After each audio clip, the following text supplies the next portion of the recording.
오늘 우리가 함께 읽은 사무엘기상 2장 1절에서 11절 말씀에는 한나의 노래가 기록되어 있습니다. 지난번에 한나가 자식이 없어서 괴로울 때에는 슬피 울며 통곡을 했습니다. 그런데 이제는 노래를 부르고 있습니다. 사람들은 마음이 울적하거나 슬플 때는 눈물을 흘리면서 울지만 슬픔이 지나가고 마음속에 평안과 기쁨이 찾아오면 콧노래를 흥얼거리면서 즐거워합니다. 한나가 노래를 한다는 것은 그녀의 마음속에 감사가 넘치고 또 기쁨이 넘치기 때문입니다. 한나의 영이 슬프고 혼이 쓰라리는 가운데 있었지만 이제 그녀의 마음이 하나님 앞에서 평안을 찾았다는 것을 우리가 볼 수가 있습니다. 그래서 1절에 보니까 한나가 기도하여 이르되 내 마음이 주를 기뻐하며, 한나의 마음이 주님으로 인해서 기뻐한다고 했습니다. 이 세상에 다른 어떤 것들이 없더라도, 모든 것을 다 잃어버린다 할지라도 오로지 하나님만 계시면 그것으로 인해서 기뻐할 수가 있습니다. 아들을 주셔서 기쁜 게 아닙니다. 그것도 물론 기쁘지만 하나님 그분 자체로 인해서 기뻐하고 즐거워하는 겁니다. 하나님이 나에게 기도 응답을 주셨다. 나에게 복을 주셨다. 나에게 선물을 주셨다. 물론 감사하고 기뻐할 일입니다. 그러나 가장 기뻐할 일은 하나님 그분 그 자체로 인해서 기뻐하는 겁니다. 이 하나님이 나의 하나님이시다. 이 하나님이 나의 아버지가 되신다. 그것으로 인해서 우리는 기뻐할 수가 있습니다. 하나님은 항상 계시죠? 그러니까 우리는 항상 기뻐할 수 있다는 이야기입니다. 또 한나가 무엇을 기뻐합니까? 내가 주의 구원을 기뻐함으로, 주의 구원을 기뻐한다고 했습니다. 죄 가운데에서 우리를 구원하여 주신 주님, 이스라엘을 이집트에서 구원하여 주신 주님, 블레셋이라는 대적들로부터 구원하여 주신 주님, 구원은 여러 가지가 있습니다. 그 가운데 한나가 개인적으로 당하던 어려움, 고난은 무엇이었습니까? 주변 사람들의 조롱과 멸시였습니다. 이제 그게 다 지나갔습니다.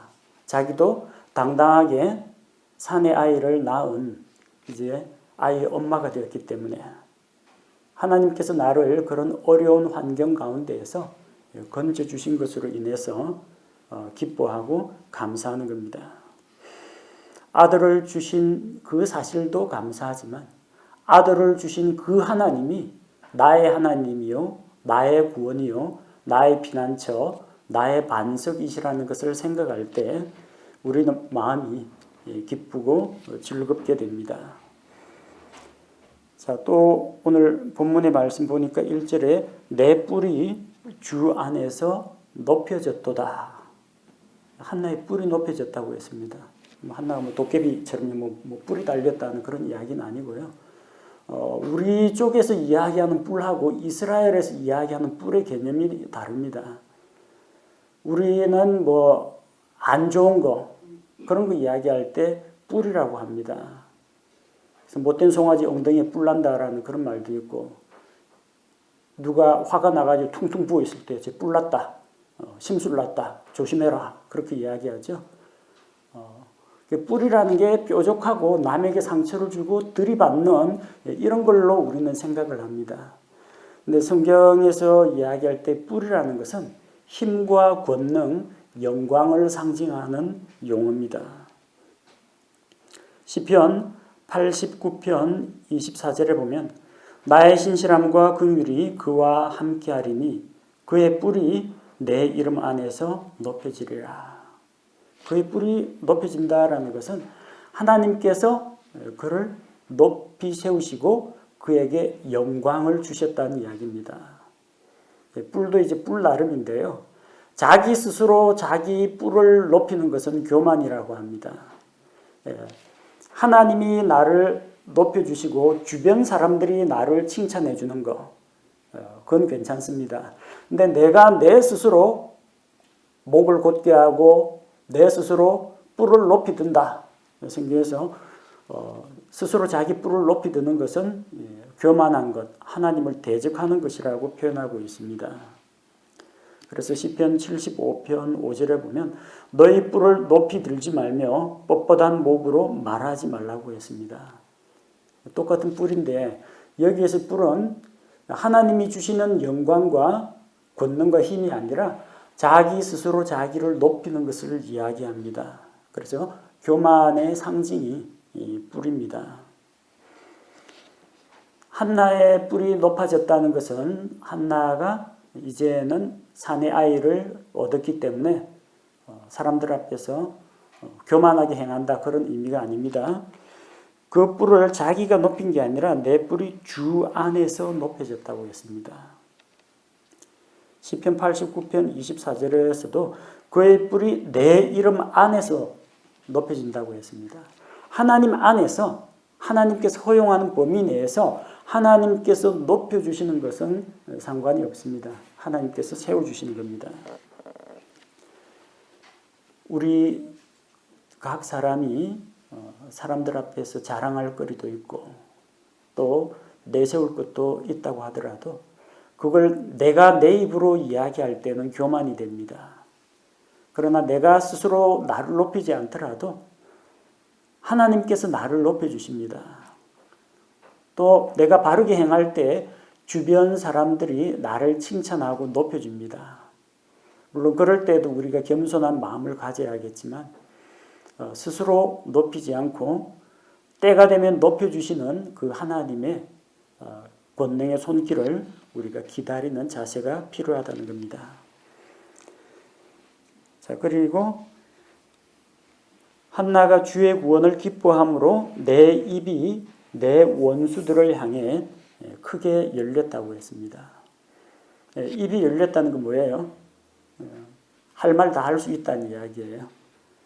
이전에는 한나가 주눅이 들어가지고 당당하지가 못했습니다. 사람들 앞에서 내세울 게 없어요. 다른 사람은 다 아들, 딸 낳고 있는데 자기는 아이를 낳지 못하는 석녀라는 그런 생각이 들었기 때문에 주변 사람들의 눈초리도 그다지 달갑지가 않았고 자기 스스로도 자기의 자존감이 낮아져 있던 상태였습니다. 근데 이제 슬픔과 우울에서 벗어나서 기쁨과 감사로 노래하는 그 한나의 입이 그녀의 원수들을 향해 열렸습니다. 그녀의 원수가 누굴까요? 한나가 특별히 앙심을 품고 누구를 원수로 삼은 것 같지는 않고요. 성경에서 찾아볼 수 있는 직접적인 원수는 우리가 1장 6절에서 본 그 한나의 대적 브닌나가 있습니다. 남편 엘가나가 새로 얻은 아내입니다. 엘가나는 자식이 있기 때문에 본처, 자식이 없는 한나를 업신여겼습니다. 그녀의 대적 브닌나가 그녀를 격동시켰다고 했습니다. 한나가 브닌나를 적으로 삼은 게 아니라 브닌나가 한나를 적으로 간주했다는 거예요. 대적으로 삼았다는 겁니다. 근데 이제 브닌나에게 할 말이 생겼습니다. 하나님께서 나 같은 사람도 사용하신다. 미천한 나에게도 하나님께서 은혜를 베풀어 주신다. 이제 브닌나 앞에서 할 말이 생겼다는 겁니다. 이제는 주눅들 필요가 없어요. 또 본문에는 기록되어 있지 않지만 누가 한나의 대적이겠습니까? 주변에서 한나가 자녀를 낳지 못한다고 조롱하거나 혹시 하나님 앞에 저주받은 여자 아닌가 의심의 눈초리를 보내는 그런 사람들을 향해서 이제는 한나의 입이 열렸다는 겁니다. 그리고 눈에 보이지 않는 대적이 있죠. 브닌나가 왜 한나를 격동시켰을까요? 시기와 다툼과 미움, 사람들 사이에 갈등을 불러일으키는 그 배후에는 악한 영적 세력이 도사리고 있다는 겁니다. 마귀가 이스라엘 공동체 안에서 사람들이 서로 미워하고 경쟁하게 하고 질시하게 만듭니다. 분인나가 자기 스스로의 의지를 가지고 한 것이긴 하겠지만 이런 교만한 마음과 다른 사람을 멸시하는 마음, 그걸 마귀가 충동질할 수 있다는 겁니다. 또한 한나의 마음속에 의심과 불안과 자괴감과 같은 나쁜 생각의 씨앗을 퍼뜨린 게 마귀입니다. 그러나 이제는 하나님 앞에서 기도 응답을 받은 한나가 당당하게 대적들을 향해서 입을 열고 말할 수 있게 되었습니다. 자, 대적들을 향해서만 입을 연 게 아니라 한나는 하나님을 향하여 또 입을 엽니다. 2절에 하나님을 찬양하는 내용이 나오죠. 이게 한나의 노래인 동시에 이게 운문으로 기록되어 있습니다. 한나의 노래인 동시에 한나의 기도 내용입니다. 한나가 하나님을 높이고 하나님을 찬양을 합니다. 하나님의 어떤 점을 찬양하고 있는지 2절에 우리가 세 가지를 발견할 수가 있습니다. 주와 같이 거룩한 분이 없으니 하나님의 거룩하심을 노래하고 있습니다. 하나님에게 여러 가지 속성이 있어요. 전지전능하시고 무소부재하시고 광대무변하시고 영원불변하시고 영원자존하시고 사랑이 많으시고 긍휼이 풍성하시고 오래 참으시고 우리가 알고 있는 하나님의 여러 가지 속성들이 있는데 하나님의 성품, 하나님의 속성 가운데에서 가장 중심되는 속성이 무엇이냐면 거룩입니다. 거룩하신 하나님. 거룩하다, 거룩하다, 거룩하다 만군의 주여. 하나님을 찬양할 때 스랍들이나 그룹들이 하나님을 찬양할 때 꼭 거룩하신 하나님을 찬양했습니다. 그게 하나님의 본질적인 가장 중요한 성품이고 이게 마치 수레바퀴에서 축과 같습니다. 나머지 속성들은 이 수레바퀴 축에서 뻗어나온 빗살과 같습니다. 바퀴살과 같습니다. 거룩하지 않은 하나님이 능력이 많다고 하면 무섭겠죠. 거룩하지 않은 하나님이 나의 모든 것을 알고 계신다. 이거 스토커 아니야? 걱정되죠. 거룩하지 못한 하나님이 죽지도 않고 영원히 살아계신다. 그거야말로 대재앙입니다. 대재앙. 하나님의 거룩을 빼버리면요. 하나님의 모든 속성들이 정말 전 우주적인 전 창조 세계에 재앙이 됩니다. 우리가 사랑의 하나님, 지혜의 하나님, 능력의 하나님, 그 하나님께 감사할 수 있는 이유가 하나님의 그런 모든 속성들은 거룩하심을 통하여 발휘가 된다는 겁니다. 그래서 안심할 수가 있어요.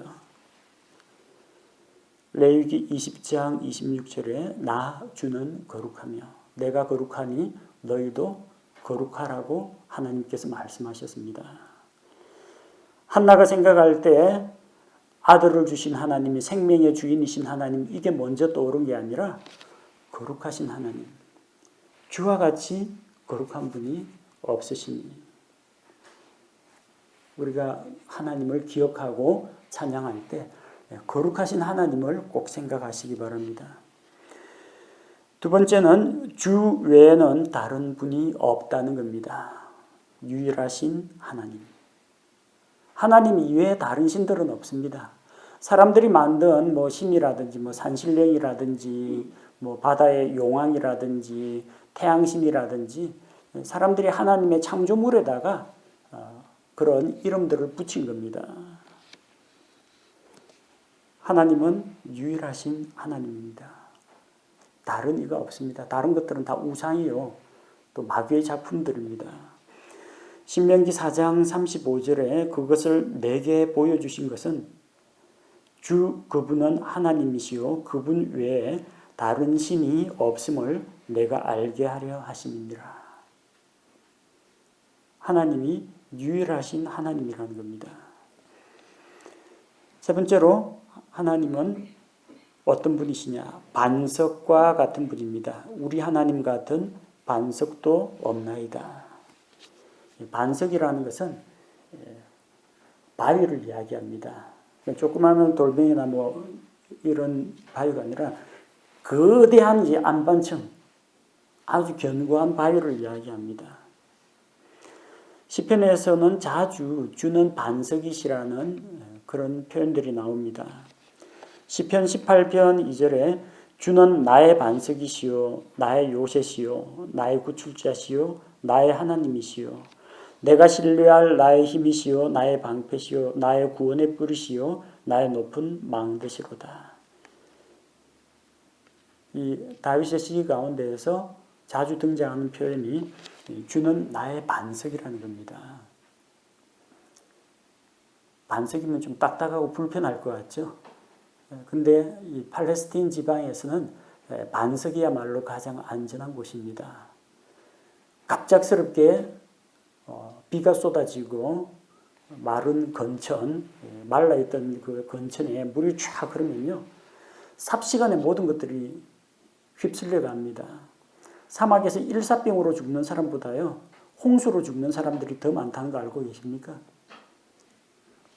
중동 지방에 우리나라 건설 회사 이런 데서 중장비, 뭐 포크레인이나 불도저 갖고 왔는데 갑자기 비가 내리면은 그 비에 중장비가 떠내려간다고 합니다. 아니, 비도 안 오는 그 모래 땅에서 무슨 할지 모르지만 사막에서의 비와 홍수가 엄청 무섭습니다. 그때 어디로 대피해야 되느냐? 피할 곳은 반석입니다. 거대한 반석이 있으면은 밑에서 아무리 거센 물결이 흘러도 상관이 없습니다. 우리처럼 이 콘크리트, 아스팔트 밟고 사는 사람은 반석의 고마움을 별로 못 느낍니다. 반석처럼 탄탄한 우리 포장도로가 있기 때문에 그렇거든요. 근데 이스라엘에는요, 한 걸음 한 걸음 걷는 게 모래 땅입니다. 푹푹 발이 빠집니다, 모래에. 발이 빠지는 그것으로 인해서 걸음이 느려지는 것은 물론이고요. 발이 한번 빠질 때마다 이 중심 잡기가 힘들어요. 흔들립니다.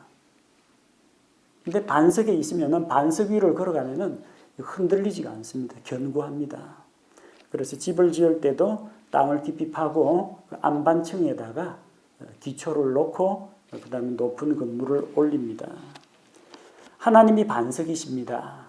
내가 반석이신 하나님 위에 굳게 서 있다면, 그 하나님을 의지하고 있다면 세상의 이 여러 풍파와 수많은 재앙들이 또 나의 대적들이 나를 엄습한다고 할지라도 전혀 두려움 없이 당당할 수 있다는 겁니다. 한나는 하나님의 거룩하심을 알았고 그분이 유일하신 하나님임을 알았습니다. 우리도 교리적으로는 이 부분에 대해서 동의합니다. 근데 실제 우리의 삶 가운데서 여러분이 유일하신 하나님, 거룩하신 하나님을 떠올릴 기회는 별로 많지 않을 겁니다. 근데 현실적으로 내가 생활하면서 직접 느끼는 하나님은 구원의 반석이신 하나님, 흔들리지 않는 안전한 피난처가 되신 하나님은 많이 경험할 겁니다. 하나님에 대한 찬양은 하나님에 대한 신학적인 교리만으로 이루어지지 않습니다. 하나는 자기가 경험한 믿고 의지할 반석이신 하나님을 경험했기 때문에 이런 찬양을 드릴 수가 있는 겁니다. 여러분 찬송가 자주 불러보십시오. 그리고 그 중에서 정말 나의 현재 생활과 나의 경험과 꼭 맞는 그런 찬양들 나오면은 공감하실 겁니다. 그 하나님이, 내가 겪어본 그 하나님이 진짜 살아계신 하나님입니다. 살아계신 하나님을 만나십시오. 신학교 교리서적 속에 나오는 그런 하나님이 아니라 내가 맛을 보아 아는 그 하나님을 여러분이 만나십시오. 한나처럼. 3절에서 5절은 이런 거룩하시고 유일하신 하나님, 반석이신 하나님 앞에서 사람들은 마땅히 자기를 낮추고 겸손해야 한다는 것을 보여줍니다. 주 앞에서 교만한 말과 교만한 행동을 하지 말아야 합니다.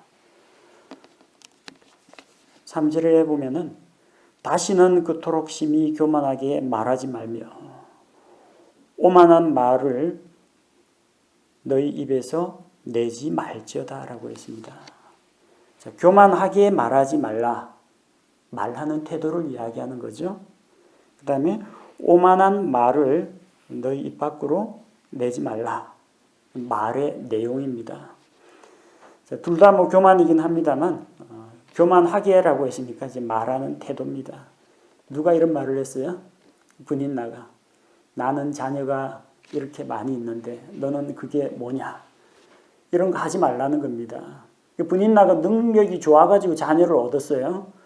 그 자녀도 하나님이 주시지 않으면 얻을 수 없는 자녀예요. 그러니까 그건 하나님께 감사할 일이지 그거 가지고 자식 없는 사람한테 약 올리거나 견제하는 용도로 쓰면 안 된다는 이야기입니다.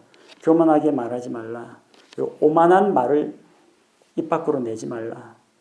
말하는 태도나 말하는 내용에 있어서 우리가 조심해야 됩니다. 왜 조심해야 되냐? 우리가 주 앞에 있기 때문입니다. 하나님이 다 지켜보고 계세요. 하나님께서 다 듣고 계시다는 것을 기억해야 합니다. 하나님은 하늘 높은 곳에 계시지만 이 땅에 살아가고 있는 사람들, 선한 사람과 악한 사람들을 다 감찰하고 계십니다. 하나님께서 어떤 분이시냐? 주께서는 지식의 하나님이시므로 친히 사람의 행동을 달아보신다고 했습니다. 그래서 사람의 행동을 저울에 달아보시고 평가하시는, 판단하시는 하나님이 계시기 때문에 그분 앞에서 교만하게 말할 수 있는 자격이 있는 자는 아무도 없다는 겁니다. 우리가 저울에 달면 어느 정도 나갈 것 같아요? 한 50kg, 60kg 나올 것 같아요? 시편 62편 9절을 보십시오. 참으로 지위가 낮은 자들은 헛되며 지위가 높은 자들은 거짓되니 저울에 달면 그들을 다 더해도 허무보다 가볍도다. 성경에서 이 무게라는 그 개념은 지난 시간에도 사사기 때 말씀드렸지만 그때 하나님의 말씀이 이루어지면 우리가 당신을 존중하리이다 했는데 그 존중하리다라는 히브리어 언어가 뭐냐면은 무게입니다. 무게. 당신은 얼마나 무겁습니까? 직역을 하면 이 말은 무슨 말이냐면 당신은 얼마나 존중받을 만한 가치가 있습니까? 그런 뜻입니다. 히브리어에서는 이 무게라는 단어하고 존중이라는 단어가 같이 사용됩니다. 몸무게가 무겁다고 해서 존경받는다 그런 이야기는 아닙니다. 하나님이 얼마나 무거우냐, 하나님이 얼마나 가치 있는 분이냐 하는 겁니다. 그런데 만약에 우리가 하나님의 저울에 달리면 어떻게 될 것인가? 다니엘서에 나온 것처럼 메네메네 데켈 우바르신 하나님께서 왕을 저울에 달아봤다. 자격 미달이다. 그래서 하나님께서 찢어서 나누신다. 하나님의 심판의 메시지에도 저울에 다는 이야기가 나옵니다. 저울에 단다는 것은 심판과 평가를 이야기합니다. 저울에 달았더니 어때요? 허무보다 더 가볍다. 가볍다고 했죠. 이건 뭐예요? 존중받을 만한 아무런 가치가 없다라는 겁니다. 공기보다 가벼운 존재들이에요. 그러니까 하나님 앞에서 무게 잡아봤자 하나님의 저울에 달려보면 그 아무것도 아니라는 거예요. 그러니까 교만한 말을 내뱉지 말라는 겁니다. 살아계신 하나님이 계시기 때문에. 그 하나님께서는 어떤 분이시냐? 4절과 5절에 대구법으로 진행이 됩니다. 용사들의 활은 꺾였고 넘어진 자들은 힘으로 띠를 둘렀도다. 용사는 전쟁에 나가서 용맹을 떨치는 이런 군사들, 힘세고 용맹스러운 자입니다. 근데 용사들의 활은 꺾였다. 활 꺾이면 화살은 쏘지 못합니다. 칼창은 휘두를 수가 있는데 활은 꺾이면 못 씁니다. 용사가 힘을 쓰지 못한다는 거예요. 넘어진 자들은 반대로 넘어진 자들은 힘으로 띠를 둘렀다는 겁니다. 허리띠를 쫙 동여매면 허리에 힘이 들어가죠. 하나님께서는 높은 자들, 나는 용사다, 강하고 용맹스럽다, 이런 자들은 그 화를 꺾어 낮추시고 넘어진 자들은 오히려 띠를 띄우고 일으켜 세우시는 하나님이시라는 겁니다. 5절에 풍족한 자들은 빵을 위해 품을 팔고 이전에 부유하고 풍족하고 나는 부족한 것이 없다. 라오디게아 교회처럼 나는 부자다. 나는 건강하다. 아쉬운 게 없다. 이런 사람은 영적으로 가난한 자입니다. 그런 자들은 빵을 위해서 날품팔이를 하는 자가 된다는 겁니다. 반면에 전에 줄이던 자들은 줄이지 않게 되었다는 겁니다. 서로 반대되는 내용이죠. 풍족하던 자들이라고 해서 하나님께서 다 가난하게 만들거나 그러지는 않습니다. 풍족하다는 그것을 가지고 자기 자랑거리로 삼고 자기의 부와 재물을 의지하는 자는 반드시 넘어지게 된다는 이야기입니다. 가난하고 굶주린다고 해서 하나님이 다 이렇게 세우고 부자 만들어 주지는 않습니다. 물론 정말로 게을러가지고 가난한 사람도 있긴 있습니다. 그런데 굶주리고 가난한 사람은 오히려 자기의 연약함을 알고 하나님을 의지하게 된다는 겁니다. 그래서 가난한 자, 약한 자가 오히려 하나님을 더 찾게 됩니다. 그래서 그런 자들은 하나님께서 굶주리지 않게 하신다는 겁니다. 그리고 이로써 수태하지 못하던 자는 7을 낳았고 많은 자녀를 둔 여자는 쇠약하게 되었도다. 수태하지 못하던 자가 누구예요? 한나 자기 자신입니다. 많은 자녀를 둔 여자, 분이 나는 자녀가 여럿 있었습니다. 그런데 쇠약하게 된다는 겁니다. 이것 역시 마찬가지입니다. 수태하지 못하던 자라고 다 잘 되고 그리고 자녀가 많이 있고 하나님께 복을 받아가지고 자녀를 많이 데리고 있다고 해서 하나님께서 바닥으로 떨어뜨리시는 건 아닙니다. 없는 자는 자기의 부족함을 알고 하나님을 의지하기 때문에 하나님이 세워주시는 거고 가진 자, 있는 자, 부자는 하나님 없이도 난 아쉬운 게 없다라고 생각하니까 하나님을 의지하지 않으니까 오히려 마침내 넘어지게 된다는 이야기입니다. 그리고 6절에서 8절에는 이제 하나님의 주권과 그분의 능력이 기록되어 있습니다. 6절에 주께서는 죽이기도 하시고 살리기도 하십니다. 성경을 보면은 분명히 잘 나가는 건강한 왕이요, 장수요 이런 자도 하나님께서 치시면 한순간에 갑니다.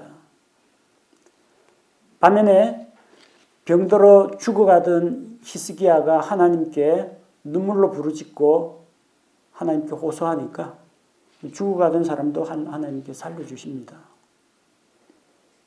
하나님께서 구약시대에도 죽은 자를 살리셨고 신약시대의 예수님도 사도들도 죽은 자를 살렸습니다. 하나님에게는 사람들의 생사화복이 다 그분의 손에 달려 있다는 겁니다. 무덤으로 내려가게도 하시고 올라오게도 하시는 하나님. 살든지 죽든지 우리가 주의 것입니다. 하나님께서는 우리를 살리실 수도 있고 죽이실 수도 있다는 것. 그걸 안다면 이 교만한 생각은 저 멀리 달아나게 될 겁니다. 7절에서는 주께서는 가난하게도 하시고 부하게도 하시며 낮추기도 하시고 높이기도 하시는도다.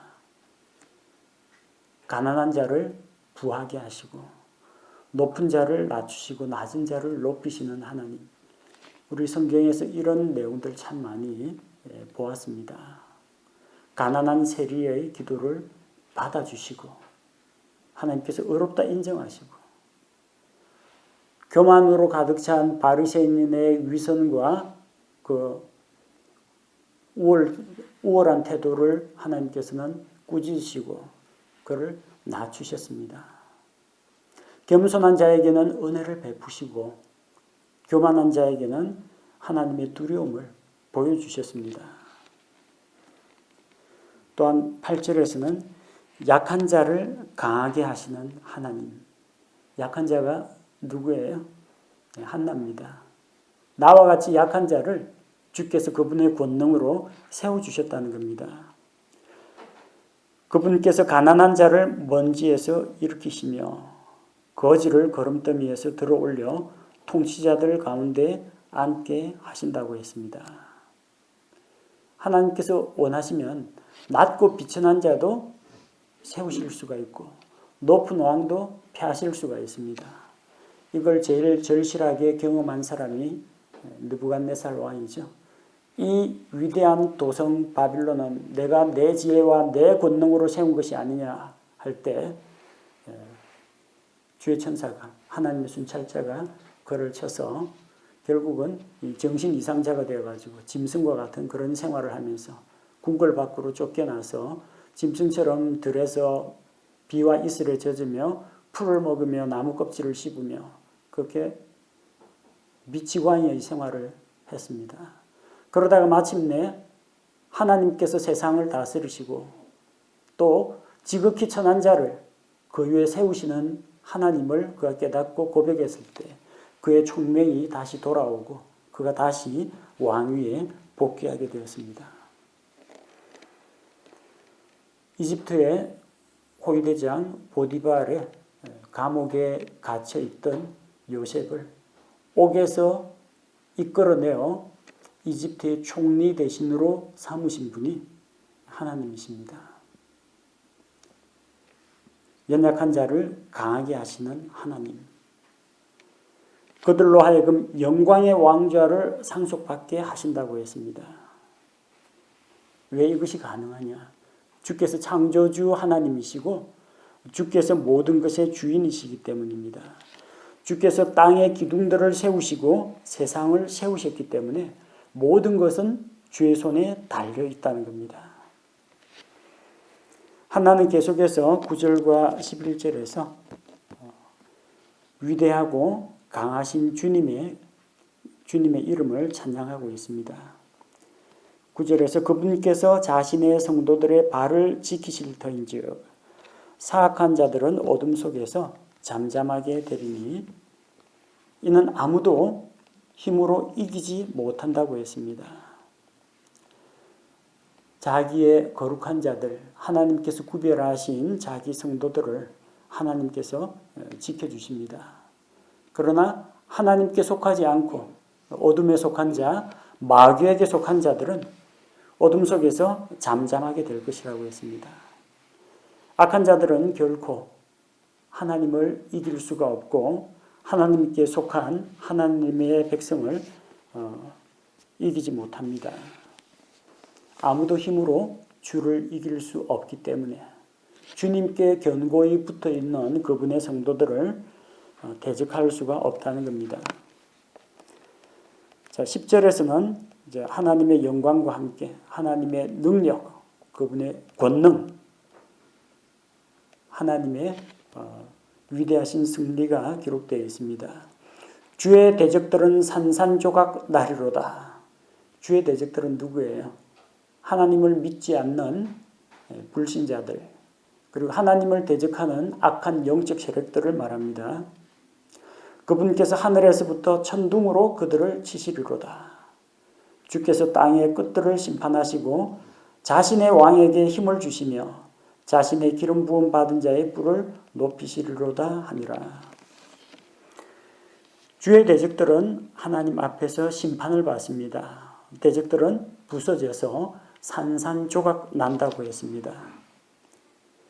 이 말씀은 시편 2편에 나오는 말씀과 맥을 같이 합니다.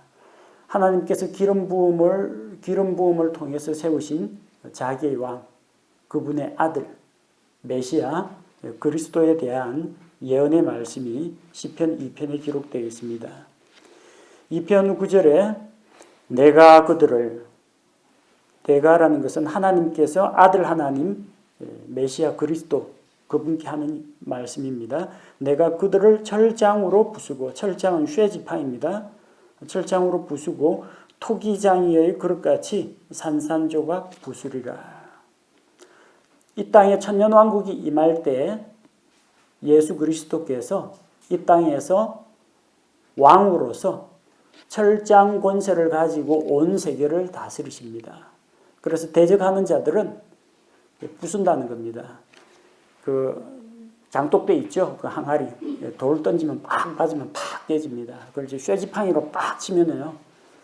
도자기 그릇들, 항아리들은 산산조각 납니다. 천년왕국의 법은 엄하고 무섭습니다. 천년왕국에도 사람이 살고 또 그들 가운데 태어난 2세대, 3세대 이런 자들은 자라나면서 하나님을 믿을 것인지 마귀를 믿을 것인지 예수 그리스도를 왕으로 모실 것인지 예수님을 부인할 것인지 선택해야 됩니다. 근데 만약에 거기서 천년왕국의 법을 어기는 자들이 있으면 엄중하게 처벌을 받습니다. 쇠지팡이로 장독 깨는 것처럼 대적들은 산산조각 나게 될 것입니다. 주께서 자신의 왕에게 힘을 주신다고 했습니다. 내가 나의 왕을 이미 거룩한 산 시온에 세웠다. 시편 2편에 나오는 말씀입니다. 그럼에도 내가 이미 내 왕을 내 거룩한 산 시온에 세웠노라. 주께서 땅의 끝을 심판하시고 자신의 왕에게 힘을 주신다고 했습니다. 심판하는 권세를 아버지께서 아들의 손에 맡기셨다고 했습니다. 예수 그리스도의 손에 하나님 아버지의 권능이 하나님의 능력이 함께한다는 이야기입니다. 그리고 주께서 자신의 기름 부음 받은 자의 뿔을 높이신다고 했습니다.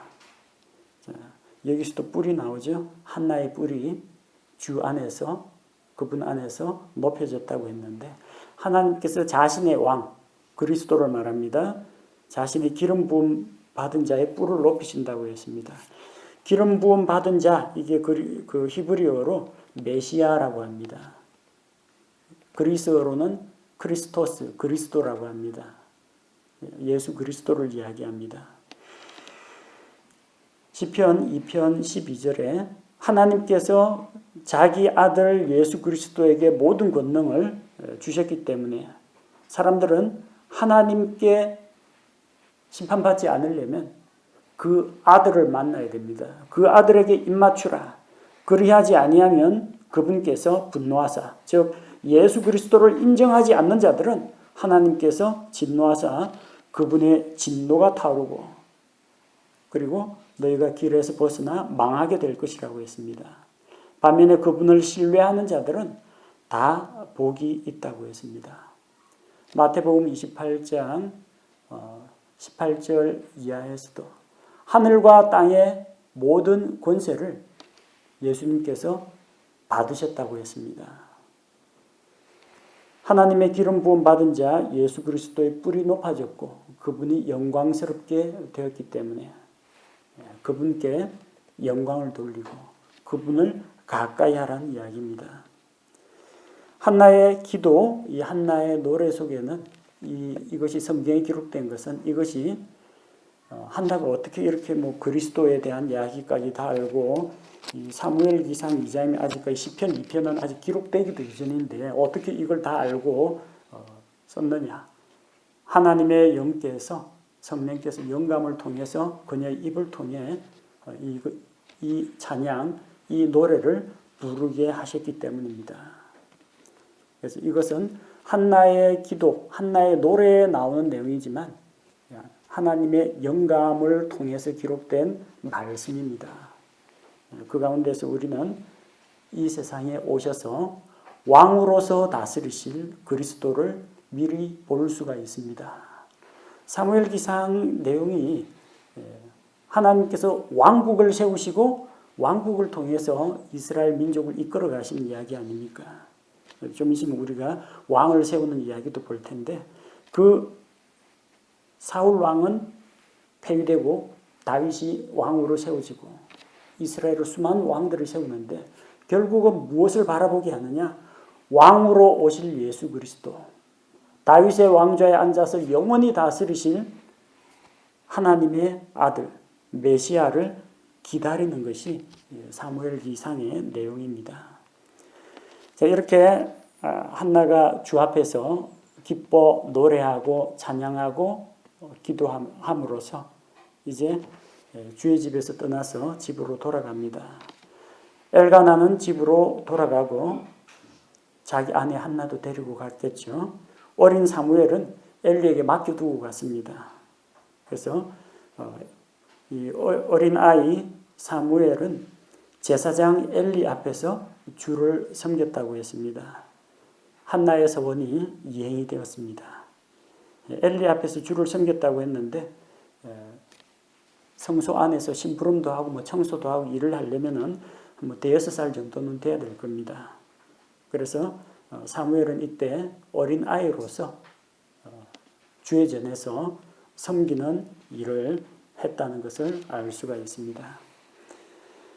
자, 오늘 우리 그 한나의 기도, 한나의 찬양 보면서 다시 한번 생각하게 됩니다. 우리는 아쉬운 일이 있을 때는 하나님께 나아갑니다. 간절히 기도합니다. 기도 응답이 왔어요. 소원이 성취가 됐습니다. 그럼 잊어버리는 경우가 많습니다. 기도로 시작했는데 마지막까지 기도로 마무리해야 합니다.